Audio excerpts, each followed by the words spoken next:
HHDG.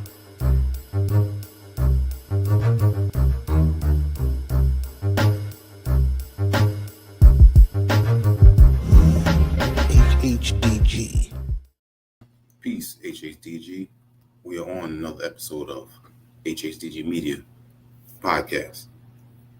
And as always, big shout out to everyone tuning in through our YouTube channel, as well as our Facebook group. HHDG, which stands for Hip Hop Discussion Group. As always, this is made possible through our company, HHDG Media Inc., which consists of myself, Wiki, Rock Vader KB, T. Smith, the Mayor,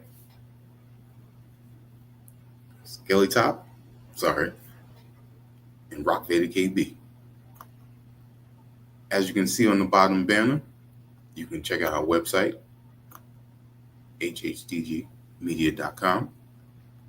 On there is written interviews as well as latest music, events, and also our merchandise. For tonight, we have a guest who I think is probably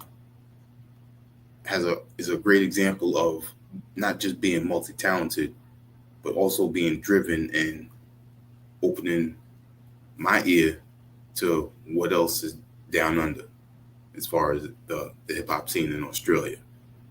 I think the first project I might have heard by him was either Flu Season or Word Merchant.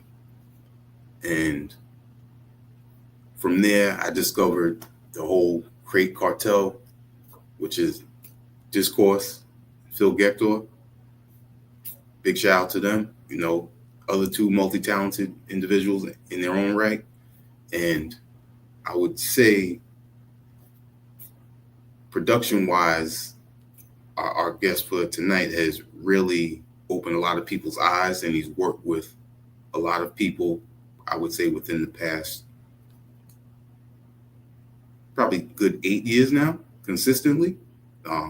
People like Ito, Water, Lord Jamonte, who else? Flashes Clayton, General Back Pain. They got two dope projects together. I could go on, but we'll definitely dive in and he'll let us know more about those artists that he's consistently been working with. Also, he has his own project, that just recently came out, Woolies, that dropped on April 4th, which was also the same day as project fully produced by Lupara. Miami MC Shadi did the whole thing. That was the Pulp Nonfiction joint, which if you haven't heard that, you should definitely go check that, as well as Woolies. And just, it's amazing how his production has just spanned to, so many MCs. And I know, more and more people are catching the ear how dope his production is. But don't let that fool you that his lyrical skills is still up on point too. So, as we get into it, we'll talk about that as well as, how he came to be so diverse with the skills in music. So without further ado, I'd like to introduce, coming from Melbourne, Australia, Flu. Hey, man. Just want to say that was an awesome introduction, man. I really appreciate that. Thank you. Cool. Now, I've seen, as I've listened to your music throughout the years, I've seen different names. I've seen Fluent Form, I've seen Flu Dust, I've seen Flu. What was the first name that, everyone was knowing you by? Yeah, so it started off as, Fluent Form. From the mid-2000s, I think I sort of just came up with that name. I don't know how or why. It was just what it was at the time.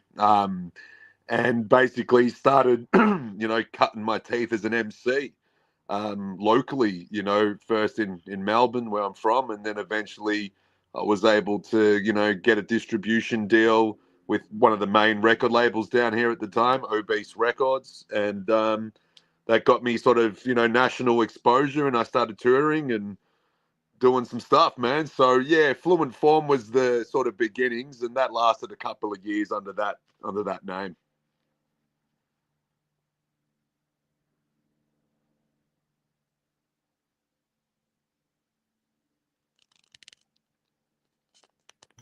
I'm sorry about that. I was saying, were there any other names prior to that? No, nothing that I took seriously. Like, I was juggling around with a couple of names and stuff, but that was the one that I had to come up with a name when I finally did a CD. So I was like, oh, I'll just go with that. So it wasn't the greatest name. I think it's sort of part of the time, Fluent Form, very sort of underground, sort of backpacker almost sounding sort of rap name, I guess. But it was more just, I just needed a name at the time, man. Yeah. Okay. Cool. Now, for people like myself who haven't been to Australia, when you were growing up, was there any particular type of hip hop, from that area that you grew up in Melbourne? No, see, that's the thing, man. Like, I was raised on American hip hop. Didn't listen to any local hip hop until like maybe my late teens, where I discovered there were other people doing it. You know what I mean? Like, in my young mind, when I fell in love with the craft and decided this is something I want to do, I thought I'd be one of the first dudes or something doing it, like, and then some older friends of mine brought a CD around and stuff, and you start to hear some other dudes doing it, and you're like, oh shit, okay, there's actually other Australians taking this super seriously, and you can tell when you listen to it that they're in love with the art form, they're studying, they're doing it properly. So but no, man, I was raised on the Wu-Tang, Lord Finesse, stuff. Like, that was my stuff, man. Like, the gritty East Coast stuff mostly, a bit of West Coast as well. But no, man, you probably find a lot of Australian artists weren't really, like, from my age bracket. Like, I'm in my late 30s now. Probably weren't playing a lot of Australian hip hop when they were younger, man. Okay. Yeah. Gotcha. And what about other music growing up? What were you listening to aside from hip hop? Just hip hop, man. It's crazy. Okay. That's all it was, man. Except for obviously whatever my mum was playing Saturday morning to wake my ass up.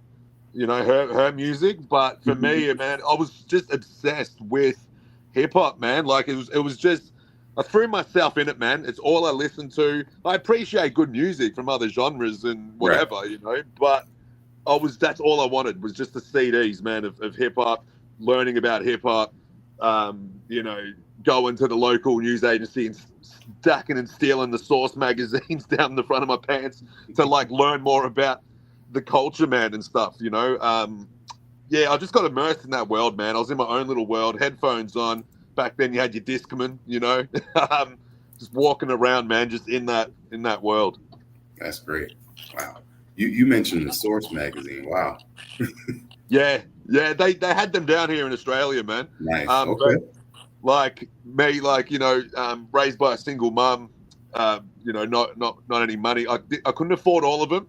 Full disclosure, I did stuff a few down the front of my school pants, but it was just whatever I could do. I didn't have a computer, I didn't have the internet, so that was the only way of getting, like, the latest information, what was happening over in the States. There was also a cheaper black and white one, I believe, called Yo, where the pages were all black and white, photocopied. It was a bit more of a cheaper version, and it was just called Yo magazine.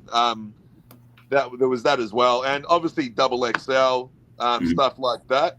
But I think it was definitely the Source was, like, in my early high school years, was the one I gravitated towards the most. All right. Cool. Now, you said it was just you and your mom. So, how was it, coming up? Yeah, look, single parent, man. It's never easy. So it was her, my half brother, my younger half brother, and we, like, lived in a 1-bedroom flat unit. I'm not sure what you guys call them over there. So you know, it's embarrassing sort of when some of your friends were like living in normal homes and stuff, and you'd go over there to hang out after school. I was too embarrassed to bring people back because we're all in this one bedroom place, you know. Right. So you know, it wasn't always great, but it's also humbling, man. So now it's like I teach my kids to be grateful on like what they're getting, man. You know, both parents living in a home, you know what I mean? Like no craziness. So it's good, man. It was a humbling thing, and I I wouldn't trade it now because you know, as cliche as it is, makes you who you are. You know. Gotcha. Now on the album Chapters of Substance, you have a track called Where to Now. Were you speaking more of, you know, now that you're establishing yourself with the music, you know, what's next, or where can I go to? I think this is going, man. This is going to test my memory because you're going back to like a time where, Okay. like, I was pretty messy, man. A lot of consumption Yeah. of things that you shouldn't be doing, and I was super young, man, and didn't quite know what I was doing. Didn't quite know how to navigate the world yet. I think a lot of that where to now, and this is me using the best of my recollection, man, was more in tapping into some of my mental health issues at the time. Okay. From memory, I'm like, where to now? Something about drowning, something like that. So I think it was more of that, man. Like, what's the next step? I was just starting to get diagnosed with different things and getting put on medication for it, like mental health stuff. So I think from that, it's going way back. The fact you've brought that album up is crazy to me, man, because no one has brought that up in so long, man, almost 20 years. Because that was like a demo, didn't have any distribution. You know what I mean? It was just a full self-made little project thing. So that's insane. Like the fact that you know about that is tripping me out, man, right now because like I did not expect that to come up in the conversation at all, man. Yeah. So it was around the time you know you were being very expressive, but also trying to find yourself.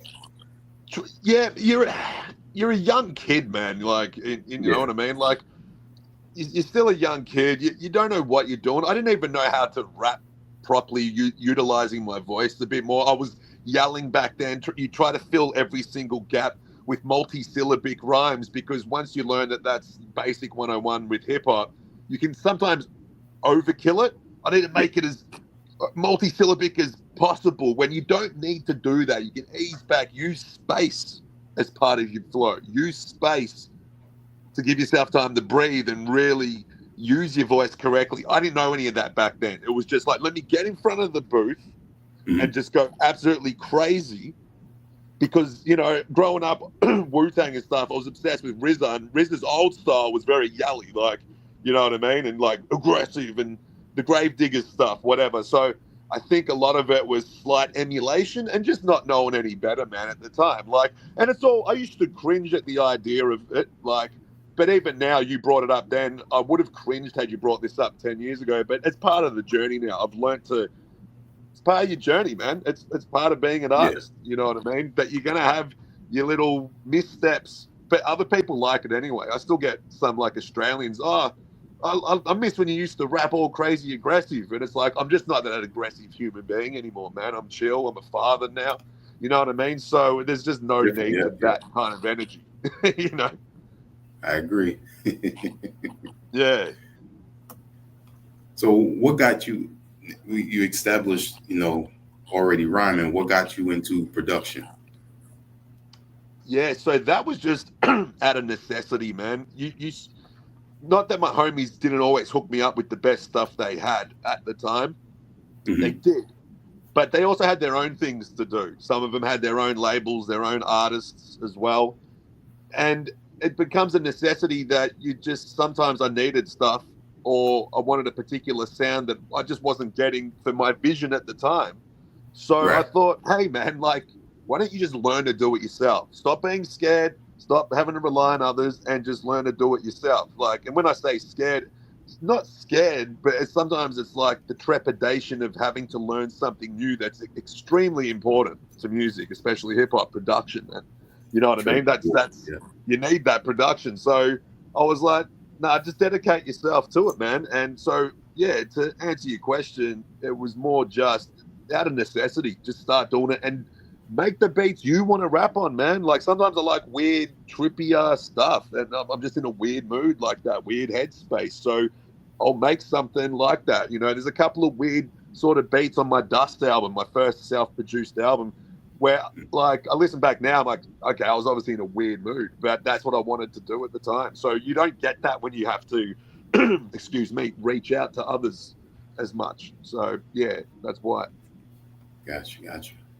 And it was Flu Dust. Was that the first fully produced project? Yeah. Yes, yeah, that Okay. was my first time just going out and doing it all myself, man. And you know, I don't listen to my own music much once it's done, but I did revisit that one when I uploaded it recently to streaming about a year back, and I had a listen and a few chuckles at a few choices that I made at the time, but Mhm. I was still like, hey man, this ain't too bad for your first production like album, man. You know what I mean? Like some of these joints are pretty dope if I say so myself. So you're always your biggest critic, and I generally, yeah, will not listen to anything once I'm done with it. But I was still pretty. I was nodding along to that one, man. You know what I mean? It wasn't too bad. So yeah, Right. Definitely. And amazing because on that album you had Haslo and Fashawn yeah, on. I mean, yeah. these are two lyrical giants right there. That are amazing. They are, man. Yeah, shout outs to both them dudes. You know, I always felt like Harslow didn't get the flowers he deserved. True. I used to speak to him quite a lot. Like we became homies. You know what I mean? Over the years, we spoke quite a bit. Haven't spoken to him in a while, so I hope he's doing well. But yeah, it was good to sort of spar with them on a joint, man, and sort of just bounce off that energy they bring. And yeah, like you said, just they're lyricists. You know what I mean? They're lyricists. They're MCs. So yeah, it was awesome, and even just to hear them on your production when you're still Yeah. new to the beats, even that was Yeah. just cool. I was like, wow, like when I got the verses sent back, I was like, this is crazy, man, crazy feeling. It reminds you why you do it. Those moments, you know. Hmm. Yeah, that's great. And you also had the Crate Cartel fam on there, Discourse and Phil Gector. Yeah, of course. Yeah. So always trying to I mean, like with life, obviously you people grow up and they're doing other things and stuff, but I definitely always still try to have some form of CC involvement, whether it's Discourse doing some artwork, Phil doing guest verses, or he's always been my main engineer as well. Yeah. So it's just good to try and keep the team together in that aspect. I can happily announce, you know, that we've got some new stuff all together on my next album. Like all the MCs are back together. We got Discourse doing the cuts on it. It's crazy. That'll be dropping in a few weeks, probably on digital. I'll probably start an album rollout for that soon. So that's exciting again, man, because it was good to get everyone.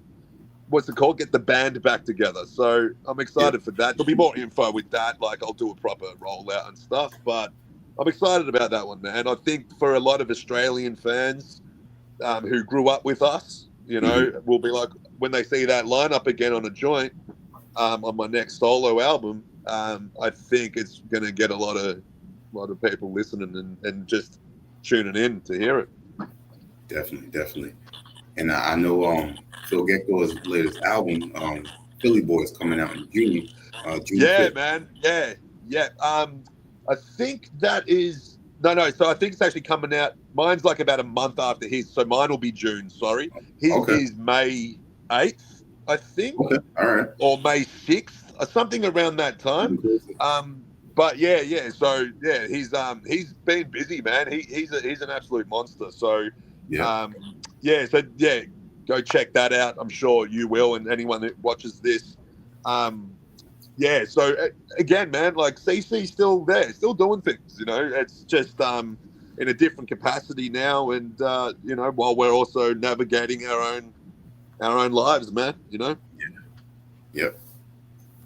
And for those tuning in, go check out the the first track off the Philly Boy Speedboat. It's out right now. Yes, just came out. So, yeah, and he does all that himself, man. Produces it, records it, mixes, masters it, like does it all himself. Like I like to outsource the occasional thing, man, because I'd go mad, like just doing that. So props to the people like Phil and stuff out there who just do every single thing themselves, because that's not easy to do, man.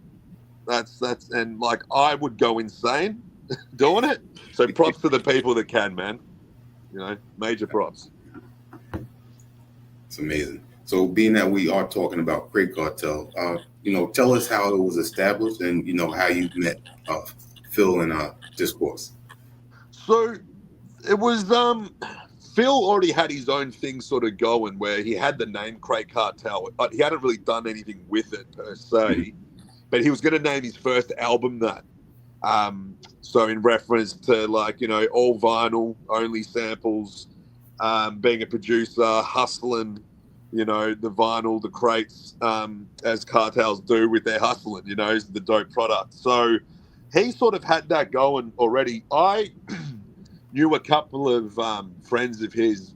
So we had a couple of friends in common, and we just started running into each other at certain people's studios and that get, venues and whatever, and just started talking, man, and got along. And, one thing is I didn't have the greatest reputation at that time for getting into a bit of trouble or whatever, but he didn't care about that at all. Like, he was like, no, I get along with Fluey, man. He seems like a good dude to me. Right. I needed a place to record, and he was like, I got this little unit, man. It's like on the same train line that I was on.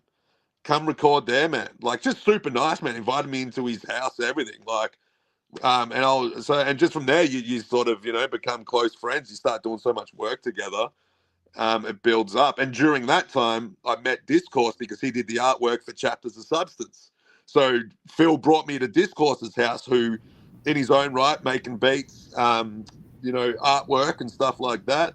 And he did the album cover. So then we started hanging out, and then we eventually ended up sharing a house together, me and Discourse too, not long after that, which was cool. So, that was like that was how it sort of began. Like, and all three of us are still super tight to this day. So it was crazy. And then obviously,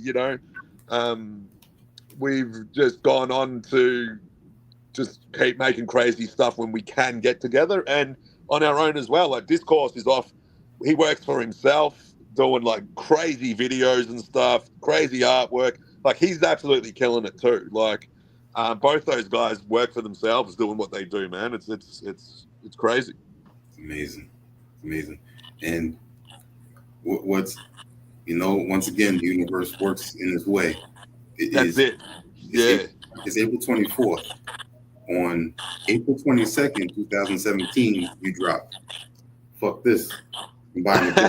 Hey, crazy, man. Yes. The mini movie. What a title. I don't know. I don't know if I'd call something this anymore. But it's funny how your whole thing changes once you have kids, and you realize that one day your kids are going to see things that you said, watch things that you've done. Yeah. But it is what it is. We wanted to do a little mini movie, like, so the DVD comes with the album there. That was awesome. That was an awesome experience, man. Yeah. So that was crazy. Like, again, shouts to Discourse and Phil. Phil did all the production on Amazing. it, and Discourse shot and edited that whole thing, which is not easy to do, man. Like, on your own, like, he sunk hours into that thing, man. We one thing with us, man, is we always endeavored to try things and raise the bar here. Mm-hmm. And I think we did that quite a lot of times, like, humbly. I do believe we raised the bar a lot of times down here with certain things, artwork, the vinyl, ideas like that. That was 2017. Yeah. I think it was a few months before Dust came out. Yeah. And that was an experience, man. That was actually quite the experience.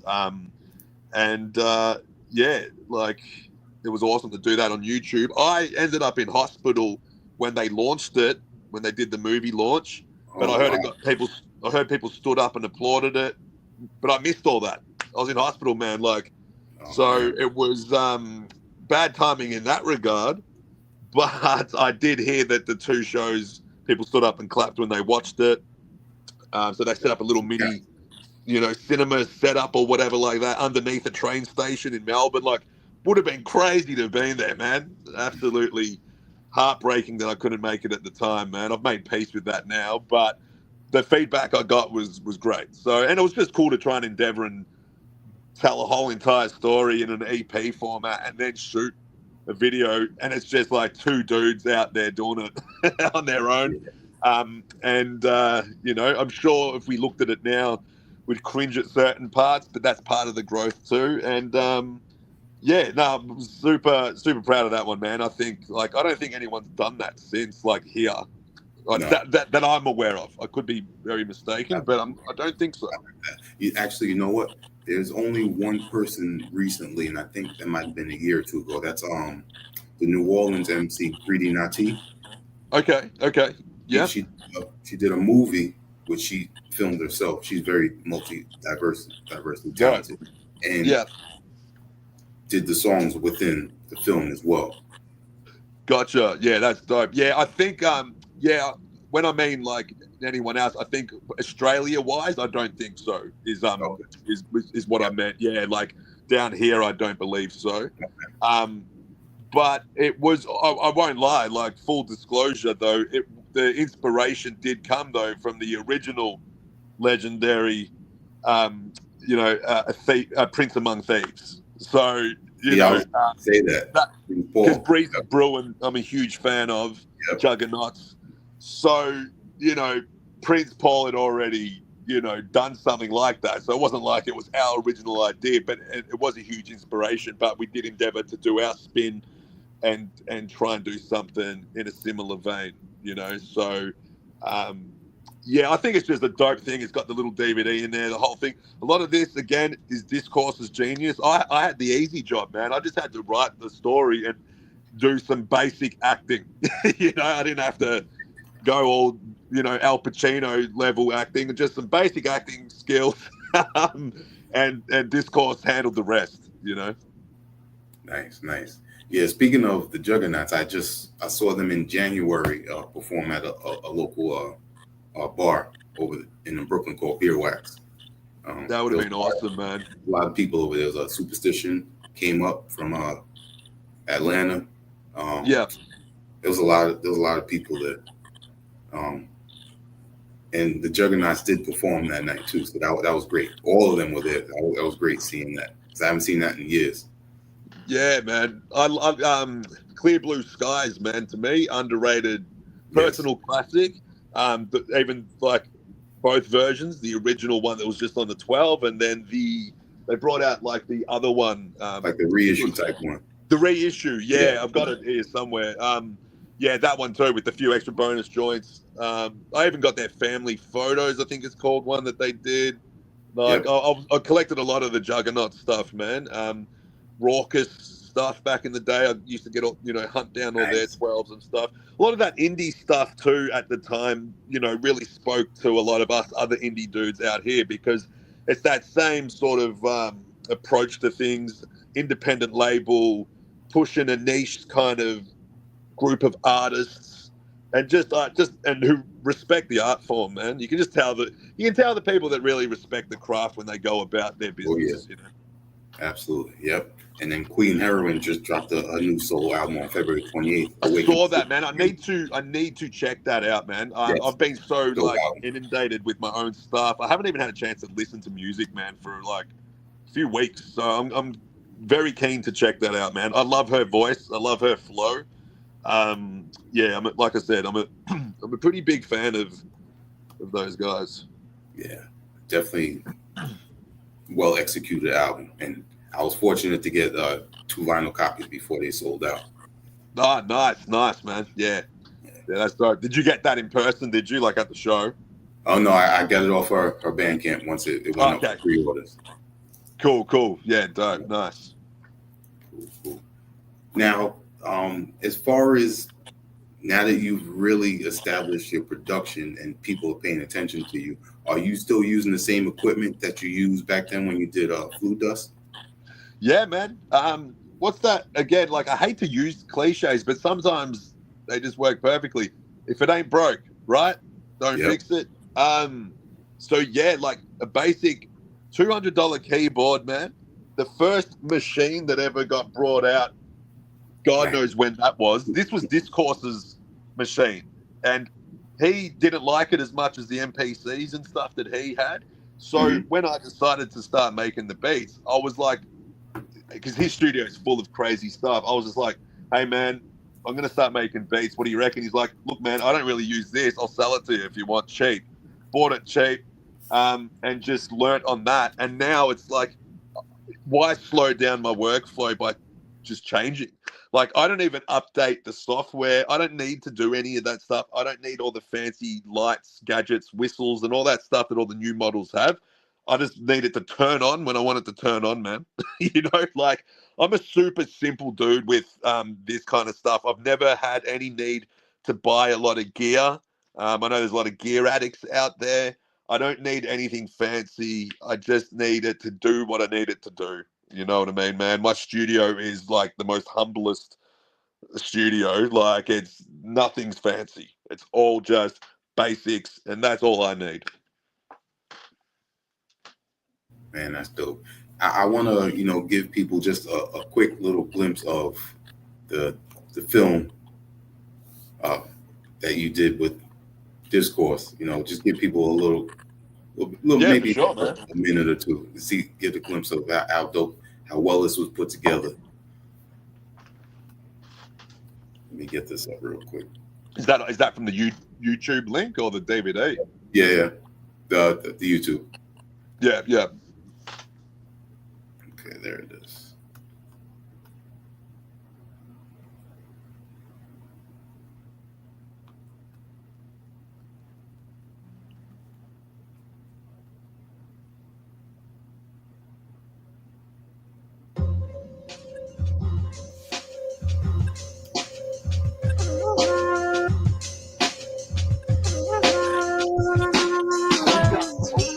It was more than just a quick drink, a pen or pad drunk, couple 16. He never had love, just a sick thing. Made ends from bad gut drugs and rich teams. More than aware that everybody be rapping now. Beef from a cash cow, had some punks backing out. Feeling overlooked, bottom of a cliff face. The belly of the beast locked inside his rib cage. Regardless, he decided to jump in. With both gates still dividing the drugs. What was the plan for supplying the funds to fund the rhyme and reminder that his time was enough? Wasn't expecting to get signed in the job. First respect from his peers would help igniting the buzz. If he failed, he thought, fuck this, I'm buying a gun. Hold up, who's supplying him one? Hold up, that's the title of the story. Fuck this, I'm buying a gun. Hold up, but who's supplying him one? Hold up, hit rewind when you're done.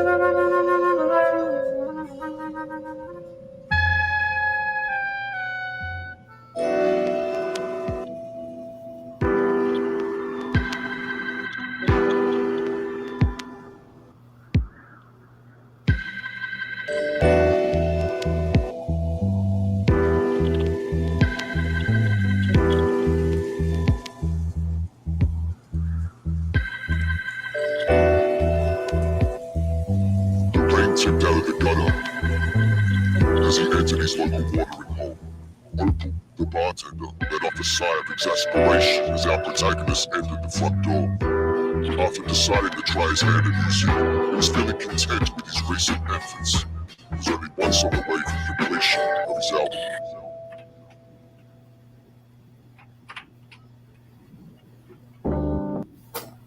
I'm gonna stop it right there. that was Y'all want to check out that was his giving me old feelings, man, nostalgic feelings, man. Like, yeah, like I just love being creative with stuff, man. And again, just having someone like Discourse, not only keen to put your crazy ideas into something real, adding his own talents to it, it just elevates it, man. He's such a perfectionist though. He would probably watch all that and he would have picked out 50 different things he would have cut differently now. You know, that's just how he is. But yeah, just even hearing that intro track again was awesome, man. Like I said, I don't listen to my own stuff. So it's that was cool, man. That was very cool just to remember that, you know. Dope. And for anyone that's interested, I'll put the YouTube link in the comments. Definitely go check that out. Oh, awesome, man. Yeah, that's awesome. I do remember because Discourse was doing some stuff with AG at the time that he showed it to AG and AG got back to him and said that was dope. That was a dope watch or something along those lines.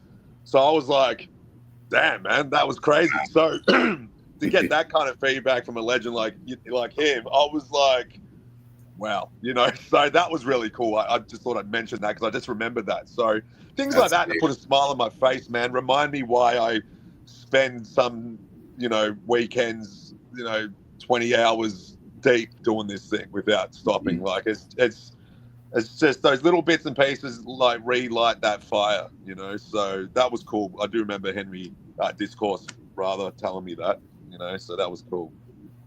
That's great, man. And then the following year, you worked with Ito and Tough Quan and dropped the motion picture project. Yeah, I was starting to believe in my abilities to produce, I guess. And I heard something randomly, YouTube, the universe, you know, doing its thing. And I came across one of the joints from Ito and V-Don project. And I just loved how Ito rapped, man. And it was that street gritty stuff, but like with a poetic flair to it. It wasn't just straight up. He made sure every line though was clever layered, you know. So I love all that kind of stuff that rewards repeated listens. I'm really big on that.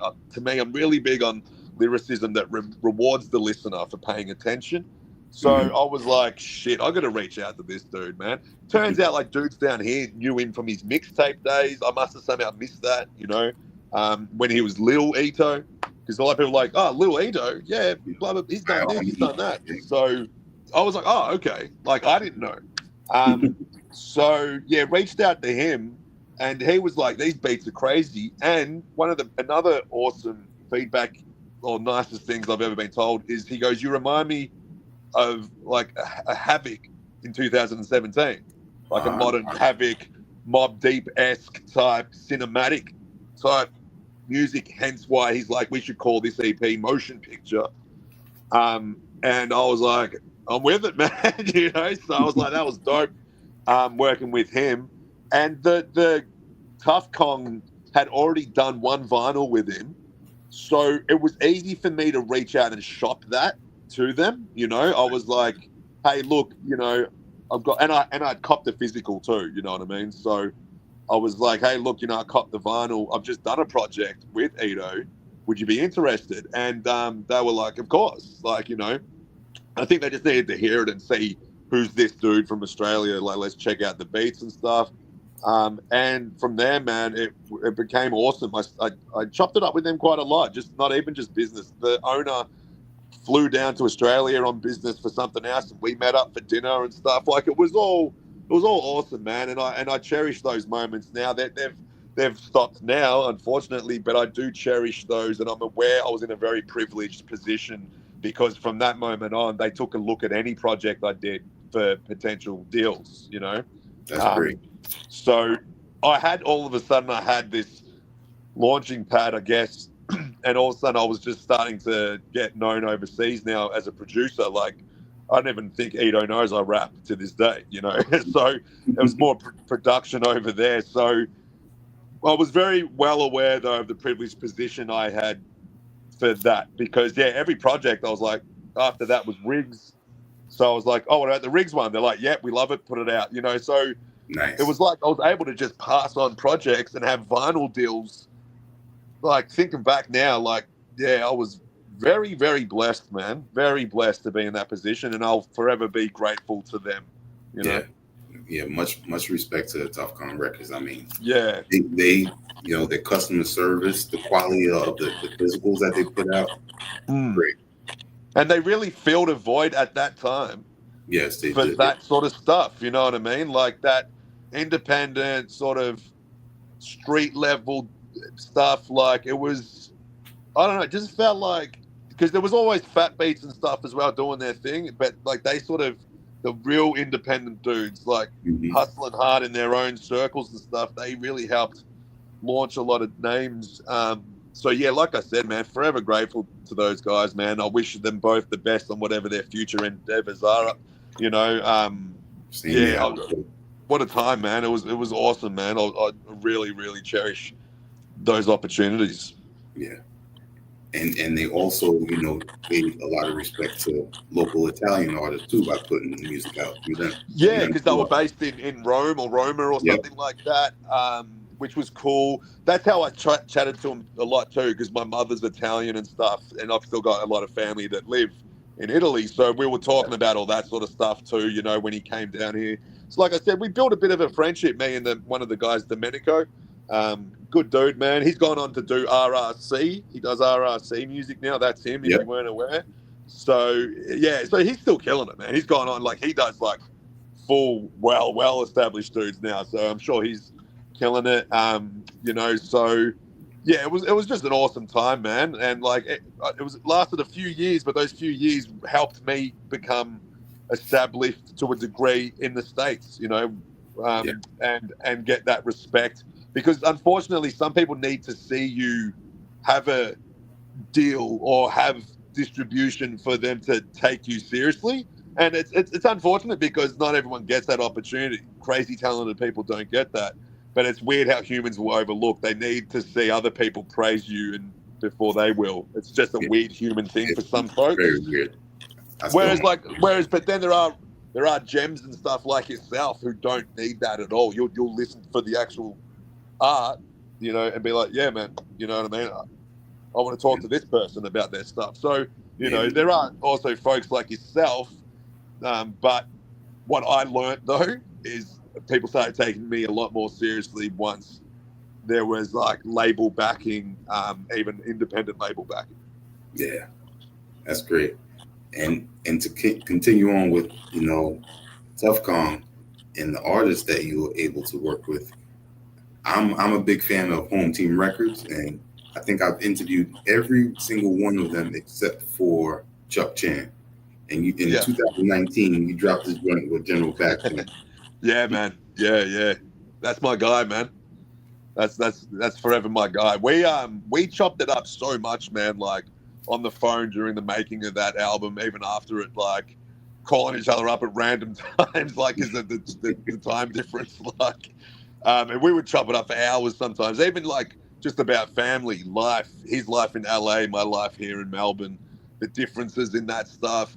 It was awesome, man. He's a great dude. We don't chop it up as much anymore because, again, life does its thing and he's busy doing his stuff. I'm doing mine, but that's forever my dude, man. Like, I've got a lot of love for him. I consider him a dear friend. And I really loved making that album because nobody sounds like that guy, and just he sort of was a mix of all the stuff I love in certain MCs, Sean Price, MF Doom-esque type stuff. Like we used to joke around on the phone, like ignorance done properly or something like that. I can't remember exactly what we used to say. Ignorance at its finest or something, I think it was. And I just loved his clever bars and just his approach. And he was one of those dudes that allowed me to be the producer. Like, he was like, produce this album, Fluey, produce me. So I produced, we did the Bovine Sound. And that album did super well, man. Like, Tufcon, they didn't do that one, they from memory, they didn't do a guaranteed deal. They did a distro only, I think that one was. Because they didn't know who he was. He only had 200 followers or something at the time. Okay. So they offered the distro only on that one, but it did really well. Like, it sold real well. They were surprised by it. And then the other guy from Tough Kong, the producer, went on and did a project with Payne afterwards, which I was super happy to see. I was like, you're on your way, man. You know, now the label owner himself wants to work with you after it was just distro first. So that was an awesome sort of step. So yeah, like the feedback on that one was crazy, man. I was not surprised. I was, I guess, more so very happy to like get such a feedback, because I felt he deserved it. I felt that style deserved to be heard, and he makes me laugh, man. You know, like some of the stuff, you know, that he writes and stuff. It just made me laugh, and then I would sample some really silly thing to put in there, and I'm like, sorry, man, you want me to take this out? I'm being silly. He's like, nah, leave that in there. He's like, that's exactly my humor too. Like, yeah, so yeah, just it was cool, man. It was just really awesome. And his voice is perfect, you know, over your production. Man, like just even like talking to him on the phone, the exact same voice too. Like he doesn't put it on. Like some people, you got to sort of tweak your voice a bit when you MC. You know, all of us do that most of the time. He like he talks on the phone exactly the same, man. It was awesome. Like, you know. I always got a lot of time for him, man. If he ever wanted to do something else, man, I'm a phone call away, you know. So yeah, like big love to Back Pain, man. That's great. That's great. Now, was there any difference in the creative process when you did that one and when you did the second one? No, so the second one, it was I think I more so wanted to not just do. I never try to make the same album twice. To me, that just seems silly. Like I don't like want to just replicate the same thing. So I did approach the production a bit differently. I feel it was a little bit more fuller, a bit more bigger sounding in certain parts. Yeah. So yeah, there was a little bit of a change in that. It didn't get the same. It didn't get the same response. It was still positive response, but it wasn't as much as the first one, which again is all learning stuff as well. Like I love both of them, but I've had many people say, "Oh, number one, just at the time there was nothing like it dropping in the underground because his voice, my beats, both very unique in their approach." Right. The second one, I guess, we'd been heard before. And the production choices I might carry the blame a bit more on it because I did try to make it different, not to a detriment. I could be misremembering. I just felt like it didn't get as much praise as the first one. Maybe that'll change over time, and they'll both sit evenly with people. But this is how I feel. I could be overthinking, as I do, man. I'm a crazy overthinker, but that's how I felt at the time. Yeah. Gotcha. All right. Cool. Like, what do you think? What's your opinion on the two of them? I like both of them. They definitely, complement each other. It definitely feels like a sequel that is elevated compared to the original. Okay. Cool. See, like that's. I think I didn't get that kind of feedback at the start, but I was probably too early to have been getting that too. People probably hadn't sat with it either. As much. So yeah, but one of my favorite things, and I'm not just saying this because he's my homie, but I thought the one he did with Phil was incredible, man. The way Phil could do that West Coast sounding classic style, man, production for Back Pain blew my mind. Like I was like, when they dropped that first single, and I think it's Pain riding the bike, through the Inglewood Street or whatever, I was like, how? I remember messaging him, like, how have you emulated this sound perfectly, man? And he's just, that's just how good he is, man. Like, I thought that project should have got way more love. Like, I was expecting that to, like, get way more love, man. It just shows, like, you just got to keep, like, reminding people, like, the algorithm might not have blessed you that day, and heaps of people missed it. Like, yeah, I hope people go revisit that, man. Like, if anyone watches this interview, man, like, and is a fan of Back Pain, please go check the album he did with Phil. Like, it deserves all the praise, man. Like, it blew my mind listening to that album, man. And again, Back Pain's voice, his style, the cadence mixed with Phil's stuff. Crazy. Yep. Amazing.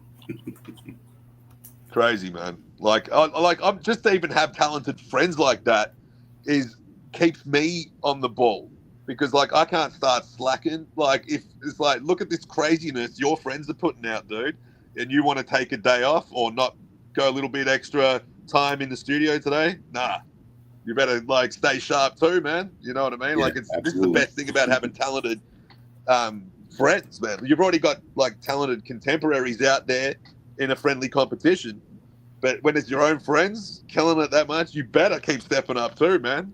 You know, so it's awesome, man. It keeps me inspired. It keeps me hungry, and I'm just glad. I'm just always happy to see awesome music get created by people you know. It's like, man, I know these dudes, man. Look how talented they are. So I love it. it's crazy. It's great. And speaking of the man, he is actually tuning in. Peace, General Back Pain. Oh, what? Hey, man. God, I just finished giving you like a florist worth of flowers, man. A whole florist flung at your feet, my friend. Peace. Yo, you might have to, because you can rewatch this right after it's. Yes, absolutely. Yep. Yeah, cool. Yeah, hey, Payne, man. If you want to hear me singing your praises, you know, rewind it, man. It was all good things. I promise you. Yeah. Amazing. That Crystal Castle, man. The Swab. Yeah. Ooh. Just amazing. You know, and Swab's another one, you know. I gotta give the producers outside of the US a lot of props, because I feel that in, I would say, the past maybe 10 years, a lot of y'all have really been showcasing, you know, what else is out there. And y'all really are showing some top quality production, working with a lot of US MCs. I think like part of it sometimes is also flying the flag, not like flying the flag for your country or whatever, but it is like a little bit like, hey, let us rap a little bit. Like you said, you discovered some Australian stuff and did a bit of a deep dive, and it's like, whoa, there's talent here, or there's talent, you know, in Italy, like we said before, and all these places. And like that's the beauty of hip hop now; it's so global.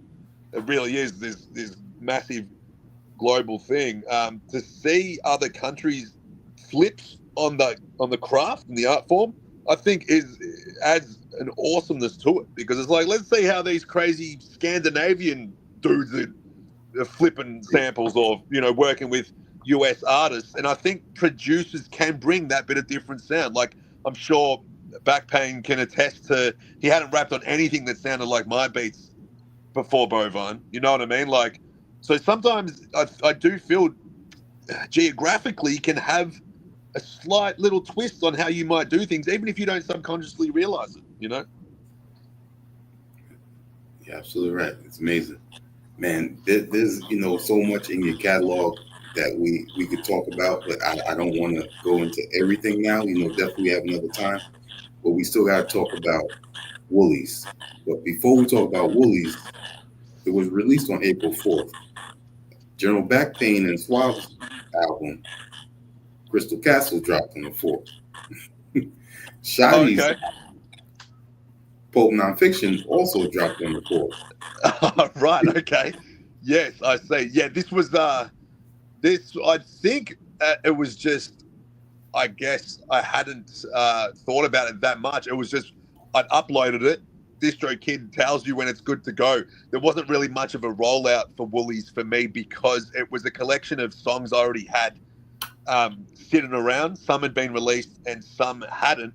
So I was like, let me just put it together and put it out on the day. So there wasn't any sort of much thought to the rollout on that one. It was like a collection of dope Lucy's. And if to answer like why it's called Woolies, is like, it was, as you may have noticed, there's Raekwon on the cover, but that painting of Raekwon is actually taken from an exact screenshot in Cream, where he said started smoking Woolies at 16. Now, okay. Woolies was slang over there, for cigarettes or joints Yep. with cocaine in them. So, because they're a bunch of Lucy's, I didn't want to just call the album Lucy's, but I'm like, these are a bunch of dope Lucy's. Hang on a second. Lucy's, dope, cocaine, weed, cigarette, together, Woolies.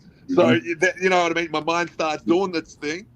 And that lyric came in my head, Raekwon lyric. So I screen grabbed that spot, like exactly as he says, I screen grabbed that thing, and it's what that painting ended up being by P-Ro. And I took the idea to P-Ro, and you never know what graphic designers are going to think, because sometimes we're not thinking in that's their thing, and they're going to look at things way differently than like a producer rapper.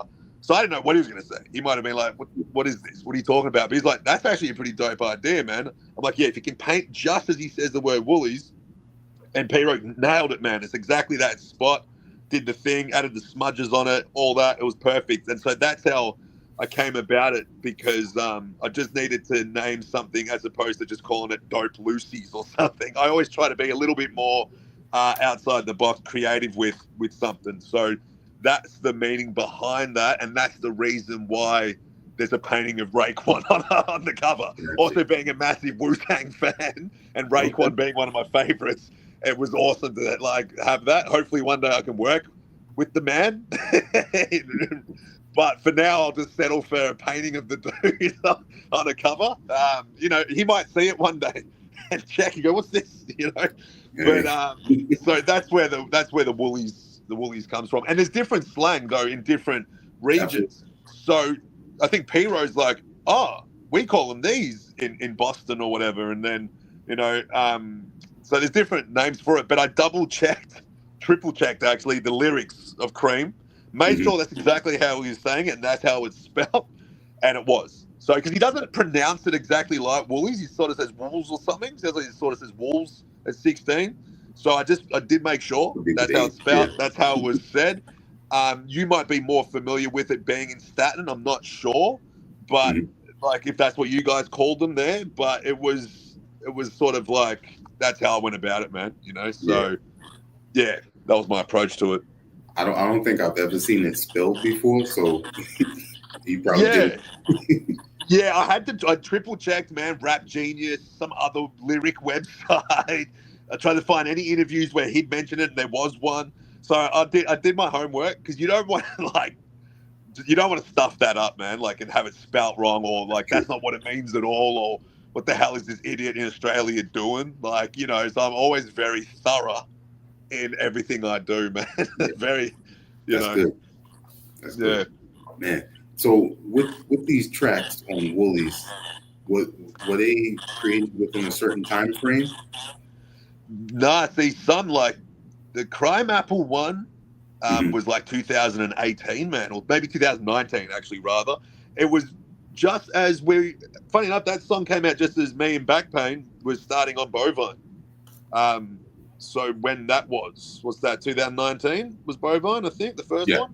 Yeah, so 2019, man, some of those joints date back to. Some of them were earlier this year, the one with Shoddy and Mr. Burns, that outside. That was my flip on quite a popular sort of sample. It'd been flipped before, but I wanted to do it my way and do the bass line in my way. That was done earlier this year, I think, or late last year. So some joints had been sitting there for a while, man, and I just didn't know what I was going to do with them. And others were just like a Bandcamp exclusive or SoundCloud that got buried amongst all the stuff I do that didn't really get any ears to it. So I sort of just thought, man, why don't you just put all these together in one spot?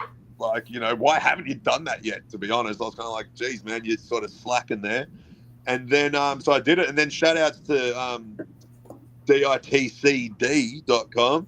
They just did a post this morning, I think, or nighttime, your time, rather, that they're doing the CD for it. So that'll be available tomorrow, I think, or your time. I'm not sure. I still get confused with the time difference, man. But yeah, so that was cool. They're like, dude, send us the files, man. We want to press this up on CD. And I think that I want to get a copy of that, for myself with the Raekwon cover and stuff, man, on there.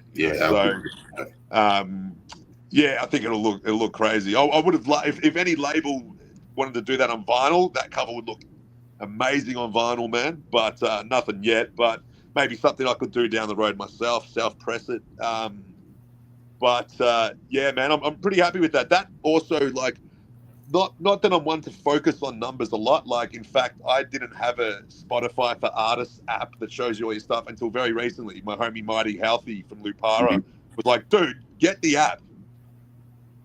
You know, check your stats. Like, it's good to have.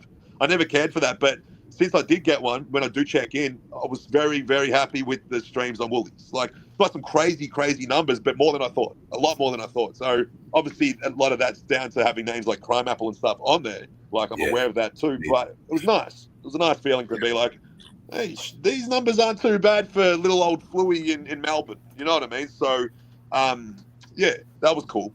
Yeah, that was nice. Dope. For those listening, Woolies also guest features Smooth, Dead Hippie, Substance 810, All Hell YT, Shoddy, Burns, and also from Bayshore, Spoda. Yes, and a young dude, Dead Hippie, who I came across. Oh, sorry, did you mention Dead Hippie? Did you? Oh, sorry, my bad. I came across him because he was doing crazy videos, I think, for VDON at the time. So as you can see, I kind of was following what VDON was doing. If when you go back to the interview, like finding Edo, stuff like that, I just want to say big shout out to VDON. I find him to be one of the best in any styles of production. He nails. Like, he can do the drumless loop stuff. He can do the boom bap. He can do the more sort of, but I hate all these sub-genre terms. To me, it's hip-hop, but what music, you know, but some of the more trappy drums and stuff. He does it all, man. So I'm a big fan of him. So shout outs to VDON. But yeah, that's how I found Dead Hippie. And then Dead Hippie also did a video, for me and Pain off Bovine 1. So, and that was a crazy video, man. Crazy video. One of my favorite songs too that I've ever produced. So, check that out if it's still on YouTube and stuff. I got to like get more organized with where all my stuff is, what channels have what, who's putting out what. Like, I need to get organized with all that stuff, man. Sometimes I don't even know what's happening with like stuff I'm doing. Like, I need to know where everything is and catalog that a bit more. I might have to hit you up, man. Be like, hey, man, when did this happen? And, you know, what year was that? Like, you know, so yeah. Man. So we interviewed Piro last week, talking about the. Yeah, I watched that, man. Yeah, I caught the replay of that, man. Yeah, I screen grabbed a bit and posted it on my Facebook and Insta and stuff about when he was talking about producers versus the beat makers and how, you know, he likes what I do post production and stuff. So that was nice, man. It's nice to get those sort of flowers too, because I think that goes over a lot of people's heads with how quickly we consume music now. It's like, oh yeah, dope beat, oh yeah, dope album, next. Yeah. And I understand that. But it's nice there's still some of us out there that are like, oh, I can see what he's done here with the beat switch. I see the extra effort he did around the vocals there. So when he said that in the interview with yourself, I was like, word. You know, I was like, okay, that's dope. He gets that. And, you know, and the fact that he mentioned that he reached out to me without wanting anything and stuff like that, just wanted to give me the flowers. That means a lot too, because, you know, a lot of people reach out wanting something from you. How rarely do you ever just get props? Hey, man, just wanted to give you your props, and they walk off. Like, you don't get that a lot. It happens. Don't get me wrong. Like, you know, I get some beautiful messages in the inbox and stuff like that, again, relights that fire, makes you know why you spend so much time on this. But a lot of the time, though, it's a game.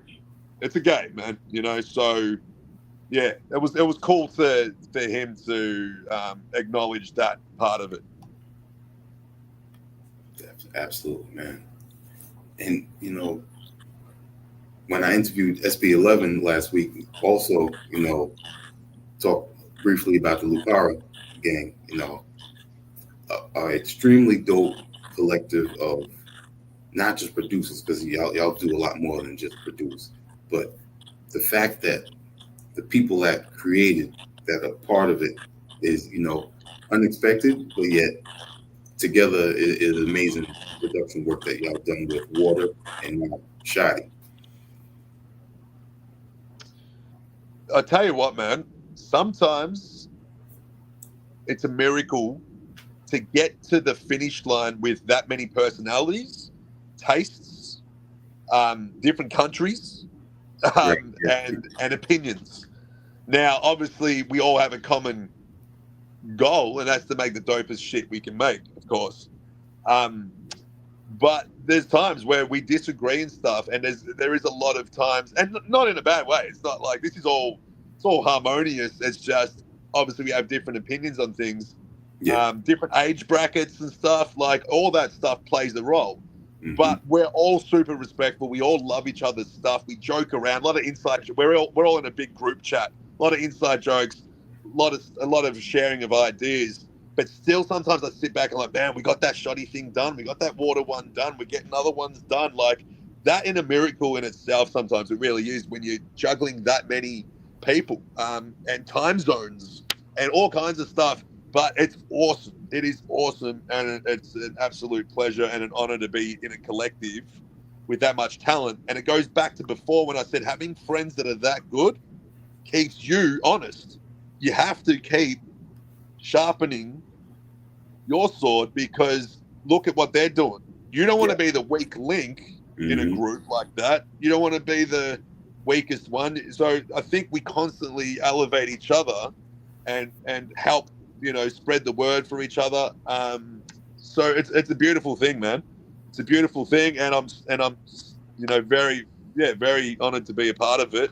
And we've got a few things in the works. We've got a few more projects. I don't want to speak on it too much because we may have, the artists that we work with have different rollout ideas. Sometimes people don't want to announce stuff. I've made the mistake of tweeting stuff like excitedly, like, "Oh, I'm dropping this with so and so," and then they've DM'd me like, "Oh, I guess it's cat's out the bag." Then I'm like, "Oh shit, sorry, man."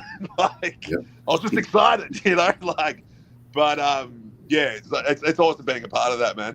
Yeah, it's real awesome. And Copenhagen Crate's like supporting that too. So like we'll talk about Tough Kong before, having Copenhagen do both vinyls. So the shoddy one, the water one was Copenhagen. The shoddy one will be Copenhagen also. So shout out to Copenhagen, Machacha. It's awesome, man. Yeah.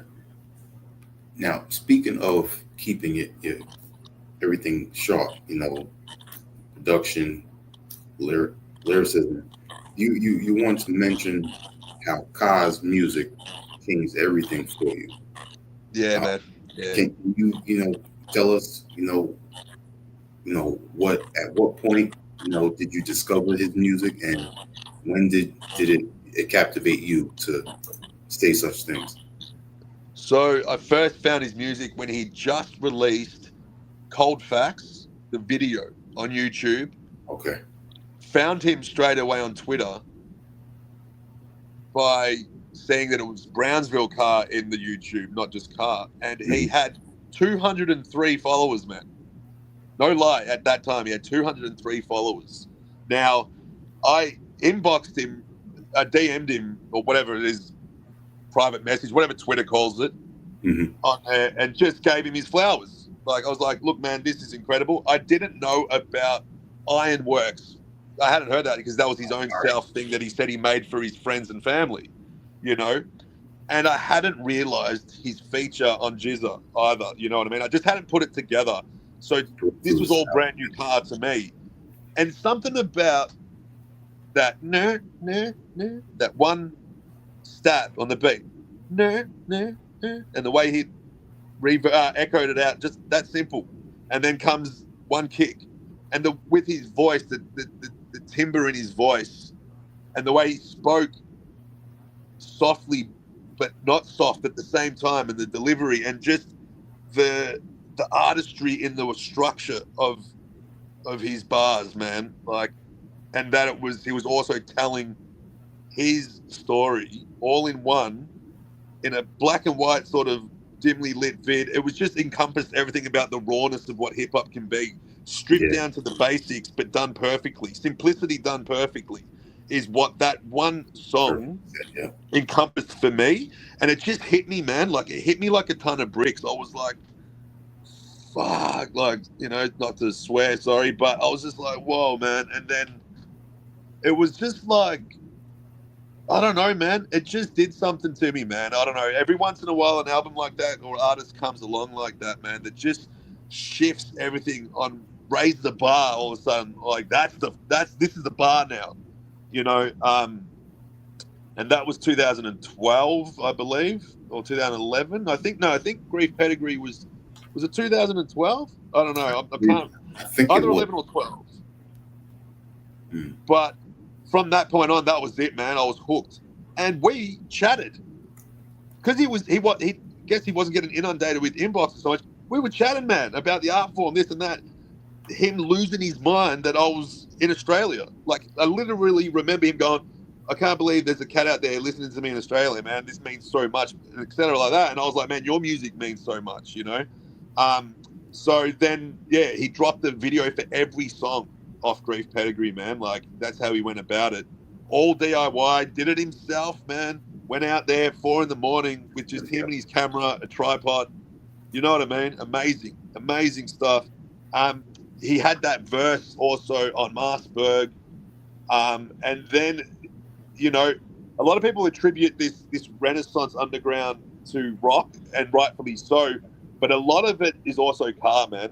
A lot of it is also car with the stripped back production style that's so popular now. Car was doing it even more so to a certain extent.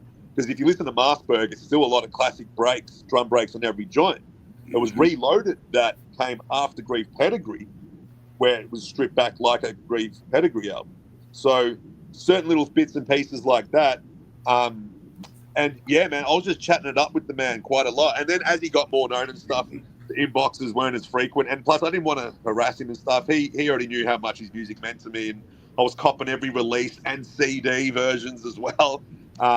Anything I could get my hands on to support the dude, man, because I just really appreciated what his contributions were to the art form. And yeah, it was his death was, it really hit me, man. Like, which is always feels weird when it hits you, because it's like you didn't know him.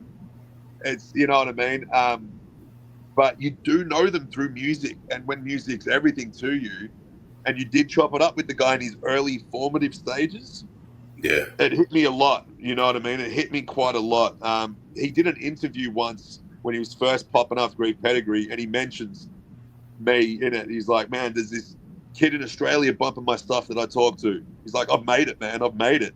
And that bit, man, I need to sample that or something one day. But I was like, what? I remember showing my wife, man. I'm like, look at this. Because I was ranting and raving about this car dude all the time, you know, to anyone that would listen. And I put a lot of people in Australia onto him, man, by just posting this stuff on my socials all the time. Like, I put a lot of people onto him, man. And I'm proud of that, you know. And some people didn't get it, the slow flow. It's not for everyone. I get it. It's mood music too.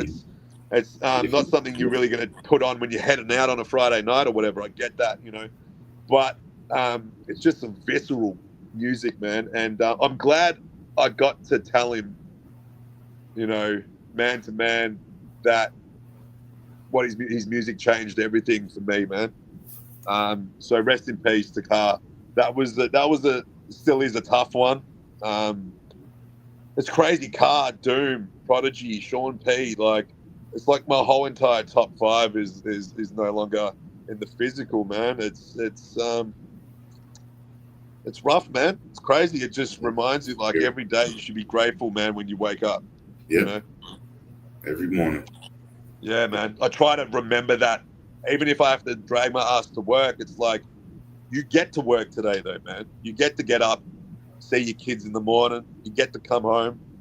You know what I mean? Like, you get to do that. So, like, that's helped me a lot when I'm being a little bitch sometimes, you know, as we can all be, like, whinging and stuff. But yeah, I don't know, man. It was, Car changed everything, man. Like, it was, yeah, I don't know, man. I just remember waking up though and seeing on socials he'd passed away, and it just is like, what? Because he always preached healthy living, man. Was even like, you know, didn't eat meat. Was like working out in his videos, calisthenics, Yeah. you know, body weight stuff. Like, you know, he was a firefighter. I mean, man, this dude was out there saving lives in real life, man. Yeah. Like, he was out there actually saving lives, bro. Like, dude, what a guy. You know what I mean? What a guy.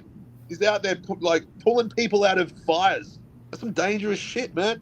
Yeah. Like, it's crazy. Like, and I did a post on my Instagram, and I had to pin it. I was like, thank you for both your services, you know, to your fellow humans and to hip hop, you know, because, like, what a dude, man. What a dude. It's amazing. Like, yeah, crazy, man. When I did get to meet him at the pop-up shop in September. That would have been crazy, man. I told him that, you know, I applied for the firefighter position. I did the written, aced the written, did the physical work with actual firefighter, ring of violence and everything. Passed that, and you know, there were so many people that applied that I was on a waiting list and everything. By the time I got called, I ended up being a city worker, and I'm working in IT and 911 communications. So, Yeah. I mean, it still worked out. But you know, I thanked them when I was there, because I was like, a lot of your music, you know, resonates, not just how you grew up in Bonnie, but also part of what you say. And what I've been going through recently with my health. So, you know, I just, you know, I thanked him, you know, for what these people were doing, not just lyrically, but as far as his own production and just his whole visual style that he portrays with it. Yeah. It was perfect, man. It was just 100% him. Mm-hmm. It was 100% him. There was nothing else. Like, sometimes, you know, you can see people trying to be a bit of this, bit of that. He was just 100% him, man. You know, I mean, yeah. Again, I think the suddenness of it, you know, like if he was 85 years old, whatever, it's like, yeah, this happens. The suddenness of it, because I think early 50s or something, man. It's like, whoa, what happened? Like, yeah, it's just, I think that, yeah, that just because that, and then Doom was like 49 or something. Woke up one day to that too. It's just like, boom, Sean Price, boom, like. Man, give your favorites flowers, man. Anyone listening, like, you gotta let them know, man, that they're appreciated while they're here, man, because you just don't know. And special artists deserve to hear that, man. And I'm sure, like, you went to the pop-ups. I'm sure every single person was just completely enamored by the dude in person. So I'm glad he did that, because I'm sure he felt that love. And man, if I had money to fly to the States, I definitely would have gone to something like that, man. You know. Yeah, it's just a tragic, huge loss. And just, to me, the greatest pen, like, in terms of looking at it from a lyricist point of view, whether you prefer the flows of more flowy type flows, I get that. Just in terms of pen, though, that dude, like, you know, I was talking about repeat listens earlier in the interview. Yep. That is repeat listens. Like, even me, who, like, studies this stuff, will catch stuff. I was catching stuff like, man, how did I miss that? I'm like, oh, you clever son of a bitch. Like, just, you know, really, really crazy stuff, man. And just, again, like, without ever, like, coming across too much. Like, he didn't overdo it with, some people can be too wordy by trying to be deep and stuff. He didn't do that. Like, he just, I don't know, man. It was like the perfect MC to me, like, for that stuff. Like, yeah, man. I mean, as you can see, huge fan. Like, yeah, tragic stuff, man. But we're, again, trying to be positive and grateful. We're grateful he's got his music. His music's there forever. So at least he did that, because I remember stories of him umming and ahhing about just never doing it again. And his wife was like, dude, just do it. You love it. Yep. Just finally start doing it. And I think Grief Pedigree came out when he was like 38, 39, my age. And it just shows, there you go, man. Like, it's never, like, too late. He started mad late in what people would consider hip-hop terms, right? You know? But look at what he built. Look at the fan base and the appreciation that he got starting in his late 30s. Imagine if he hadn't gone ahead and done that. You know what I mean? That's crazy. I'm glad his wife was like, you've loved this thing your whole life. Just do it. Get it done. You know? And he did it. And he's completely, like, changed so much of the game, even if people don't realize it, man. And I'm sure Rock would say the exact same thing, man, and much better than I could. So, you know, yeah. And Rock just had a show Sunday at SOBs, and he gave a tribute. He played I Sins of saw Function. that, man. I saw that on the big screen. And Yeah. correct me if I'm wrong. Didn't the Grammys do that? Wasn't there a quick, brief thing? Like they showed Carr briefly in memoriam thing at the Grammys on screen? I'm not I sure. think it was not a big thing or anything, but it was showing artists that passed away, and they had a picture of him flash up momentarily. I have to I go check. could be wrong. I'm pretty sure it was the Grammys, though, man. I'm pretty sure I saw it somewhere. Gotta check that one. Yeah, mate. Yeah, but you know, yeah, man. Yeah, just one of those things, man. You know, but yeah, I just try and enjoy the music. My favorite album to this day, it might be nostalgia, but it's still Grief Pedigree, because at the time, like I said, I was chopping it up with the man a lot.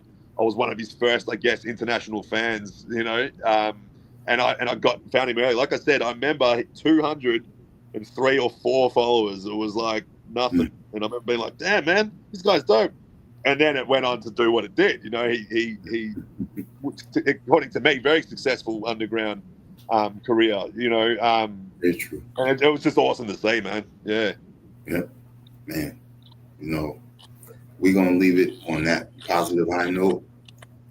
Give your artists, your producers, your flowers, and keep on doing what you're talented at. That's it, man.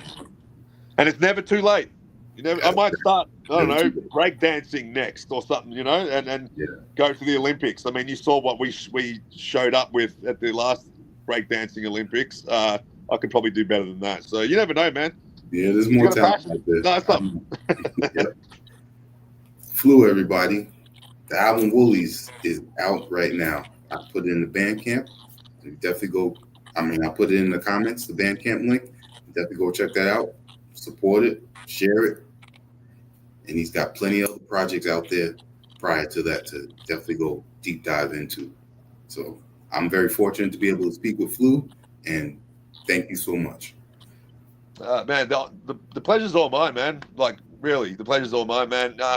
We'll do it again soon, like whenever, man. Like, if you ever want to have a chat, man. Like I said, I really appreciate like the depth of your knowledge. The fact you're like pulling out physicals, like you actually support the stuff too. You know what I mean?